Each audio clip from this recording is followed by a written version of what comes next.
আমি আমাৰ বিদ্যালয়ৰ পৰা শিক্ষামূলক ভ্ৰমণৰ বাবে উপস্থিত হৈছিলোঁগৈ অসমৰ পঞ্চতীৰ্থ নামেৰে পৰিচিত কামৰূপ জিলাৰ হাজোত।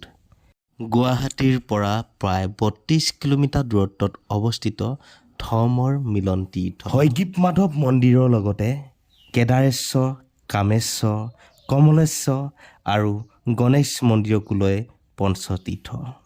ইয়াৰ উপৰি ইয়াৰ পোৰামক্কা মুছলমানসকলৰ পবিত্ৰ তীৰ্থস্থান। হয়গ্ৰীৱ মাধৱ মন্দিৰ অসমৰ কামৰূপ জিলাৰ হাজোত অৱস্থিত এক দেৱালয়। হাজোৰ মণিপৰ্বত নামৰ এটা টিলাৰ ওপৰত এই দেৱালয় অৱস্থিত। বিষ্ণু এক অৱতাৰ হয়গ্ৰীৱক ইয়াত পূজা অৰ্চনা কৰা হয়। সংস্কৃত ভাষাত হয় মানে ঘোঁৰা আৰু গ্ৰীৱৰ অৰ্থ ডিঙি, সেয়েহে এই মন্দিৰটোক হয়গ্ৰীৱ মন্দিৰ বুলি কোৱা হয়।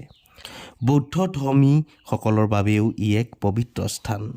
তেওঁলোকে বিশ্বাস কৰে যে গৌতম বুদ্ধই শৰীৰ ত্যাগ কৰি এই স্থানতে মোক্ষ বা নিৰ্বাণ লাভ কৰিছিল। প্ৰবাদ অনুসৰি মধু আৰু কৈতৱ নামৰ দুটা অসুৰে বেদৰ সৃষ্টিৰ সময়ত ব্ৰহ্মাৰ পৰা সেইসমূহ চুৰ কৰি নিয়ে। ব্ৰহ্মাই বিষ্ণুক টোপনিৰ পৰা জগাই বেদ উদ্ধাৰৰ বাবে অনুৰোধ কৰে।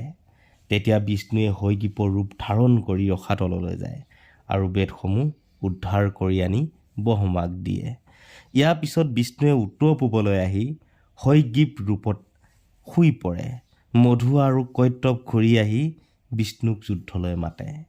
সেই যুদ্ধত বিষ্ণুৱে অসুৰ দুজনক পৰাস্ত কৰি প্ৰাণ নাশ কৰে। কালিকা পুৰাণ মতে এই তীৰ্থস্থানৰ প্ৰতিষ্ঠাতা ঔব ঋষি।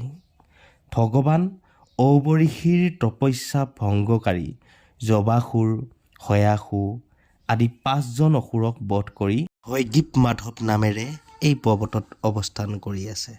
হয়গ্ৰীৱ মাধৱ এক প্ৰাচীন মন্দিৰ যদিও বৰ্তমানৰ ঘৰটো পিছৰ কালৰ। কালাপাহাৰে প্ৰাচীন মন্দিৰটো ভাঙি যোৱাৰ পিছত কোচ ৰজা ৰঘুদেৱে ১৫৪৩ খ্ৰীষ্টাব্দত মন্দিৰটো পুনৰ নিৰ্মাণ কৰে। কিছুসংখ্যক বুৰঞ্জীবিদৰ মতে পাল ৰাজবংশৰ ৰজাই ৬ষ্ঠ শতিকাত এই মন্দিৰ নিৰ্মাণ কৰিছিল। পূৰ্ণানন্দ বৰগোহাঞিৰ দিনত কলীয়া ভোমোৰা বৰফুকনৰ প্ৰথম পত্নী শয়নীয়ে মন্দিৰটোলৈ মাটি এটুকুৰা আৰু চোৱা-চিতাৰ বাবে এই পাইকৰ পৰিয়াল দান কৰিছিল। মন্দিৰৰ ভিতৰত কোচ ৰজা ৰঘুদেৱ আৰু আহোম ৰজা প্ৰমত্ত সিংহ আৰু কমলেশ্বৰ সিংহৰ শিলালিপি আছে। প্ৰবাদ আছে যে ৯৪খন চিৰি বগাই মন্দিৰ দৰ্শন আৰু হাজো ভ্ৰমণ কৰি অহা মানুহ মহাপুণ্যৱান হয়। মন্দিৰৰ ঠিক সন্মুখতে এটা বৃহৎ পুখুৰী আছে আৰু তাত বহুতো ডাঙৰ ডাঙৰ কাছ পোৱা যায়। আৰু তাতেই মানুহে ভৰি ধুনীয়াকৈ ধুই মন্দিৰলৈ প্ৰৱেশ কৰে।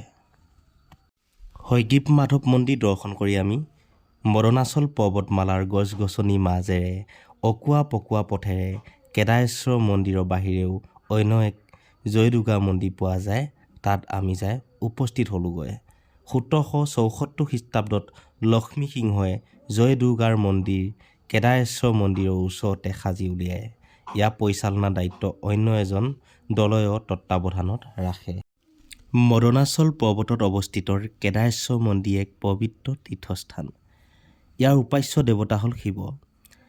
আহোম ৰজা আজেশ্বৰ সিংহই মন্দিৰৰ কিছু কাম কৰা উল্লেখ পোৱা যায়। আহোম ৰজা প্ৰমত্ত সিংহই এটা প্ৰকাণ্ড শিলৰ ওপৰত গণেশ মন্দিৰটো সজায়। এই গণেশ মন্দিৰটো আহোম স্বৰ্গদেউ প্ৰমত্ত সিংহই খ্ৰীষ্টীয় ১৭৪৪ চনত সজোৱা বুলি শিলালিপিৰ পৰা জনা যায়।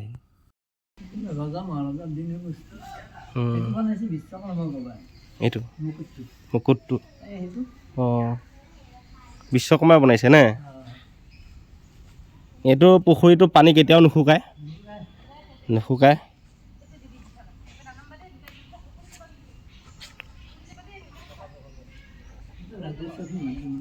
এইটো ৰজা ৰাজেশ্বৰ সিংহৰ দিনত বনাইছিলে নে পুখুৰীটো? আৰু এই কমলেশ্বৰ মন্দিৰটো কোনে বনাইছিলে? বিশ্বকৰ্মাই গোটেইবিলাক ইয়াত থকাখিনি। আশ্ৰম আছিল শংকৰদেৱ আশ্ৰমত গায়ক আছিল, গায়কী স্বৰ্গদাৰ নেতাই ধুবুনীৰ ঘাট ভীমৰ পঁইতা খোৱাৰ চৰিয়া ইত্যাদি কীৰ্তিচিহ্নই ঐতিহ্য ক্ষেত্ৰত হাজোক আৰু এখোপ আগুৱাই নিছে, যাৰ বাবে হাজোৰ জনসাধাৰণে গৌৰৱবোধ কৰে। পৰৱৰ্তী সময়ত এই পবিত্ৰ ঠাইসমূহৰ উন্নতিয়ে হ'ব হাজোৰ উন্নতি। হাজোৰ পঞ্চতীৰ্থ দৰ্শন কৰি আহি ঘৰলৈ উভতা পথতেই পোৱা ভীমৰ চৰিয়াটো আমি চাবলৈ গ'লোঁ। ভীমে এই চৰিয়াটোতেই হেনো ভাত খাইছিল। ইমান এটা ডাঙৰ প্ৰকাণ্ড চৰিয়া। আপোনালোকে দেখিলেই অবাক হ'ব যে ইমান ডাঙৰ চৰিয়াটোত ভীমে পঁইতা খাইছিল, অৰ্থাৎ ভাত খাইছিলে, পঁইতা ভাত। গতিকে ভাবি চাওকচোন এটা কিমান ডাঙৰ চৰিয়া। ভিডিঅ'টো কেনে পালে জনাবলৈ নাপাহৰিব আৰু মোৰ এই চেনেলটো ছাবস্ক্ৰাইব কৰি দিব।